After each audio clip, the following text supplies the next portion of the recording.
Dracula was a real man. There was a real man named Dracula, and he ruled over the southern part of the country of what we call today Romania. Now, Mohammad Al-Fatih, rahimahullah, as he began to advance into Eastern Europe, for example, Bosnia, Serbia, Hungary, all of these lands, the people of Wallachia, of southern Romania, they wanted to fight against the Ottomans. However, they were very weak, and so they had to make a peace deal with him. So as part of this peace deal, Mohammad Al-Fatih, rahimahullah, he said to the ruler, he said, you have to send me 2 of your sons, and we will send them to Istanbul to be educated. So he sent his 2 sons. One was named Vlad, and one was named Radu. Now Vlad is the one who we know as Dracula, because the word Dracula, it means son of Dracul, which was the name of his father. Dracul, it means shaitan, it means a devil. So he's the son of shaitan, and this is actually quite relevant. It's rather fitting when you hear about this man. What happened was, they went to Constantinople, they studied about Islam, and his brother actually became Muslim.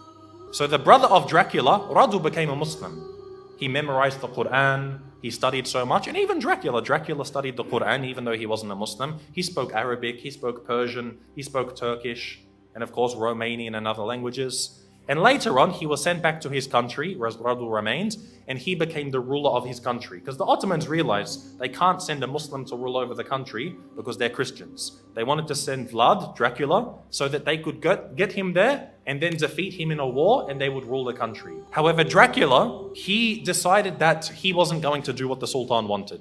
The Sultan sent him 2 emissaries, 2 people to come speak with him, and they said to him, you must pay us the jizya. Now that you're the ruler of the country, you have to pay us jizya. And so Dracula, he said to them, if you want to step inside of my court, you have to take off your turban. So they said, no, we won't remove it for you. We're not going to remove it for a kafir. He said, take it off. Again, they refused. So he told someone to come with some very big nails and hammers. And he said, if they refuse to remove it for me, then they will never remove it again. And he commanded that their turbans be nailed into their heads. And of course, this in effect killed them. So this was an act of war. Dracula had decided that he wanted to go to war with the Islamic State. And so Mohammad Al-Fatih, rahimahullah, he sent a massive army to go fight against them. But Dracula, because of his tactics and the fact that he knew the Ottomans very well, he was able to defeat them on some occasions. Now what he did is what really makes him stand out as being an absolute devil. Dracula, what he did is when they would kill a person, or sometimes they wouldn't even kill them, they would capture them, he did something which is called impaling.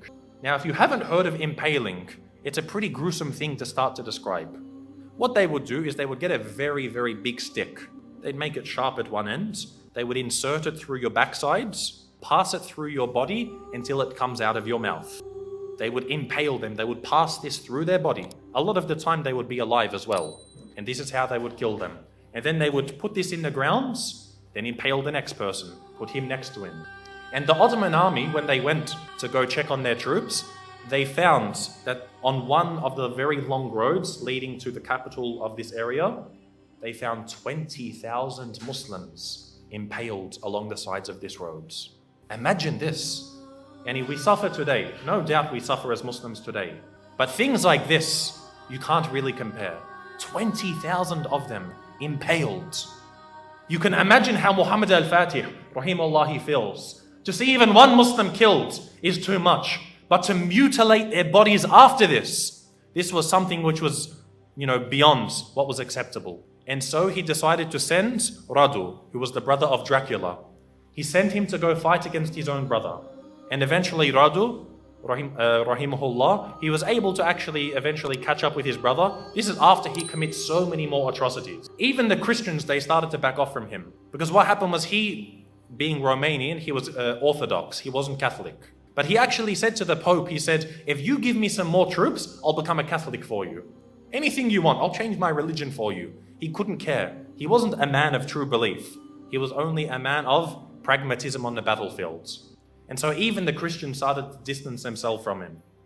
However, the Muslims, they caught up with him and they faced him in battle. And it's unclear if the Muslims killed him or if his own people turned upon him and killed him.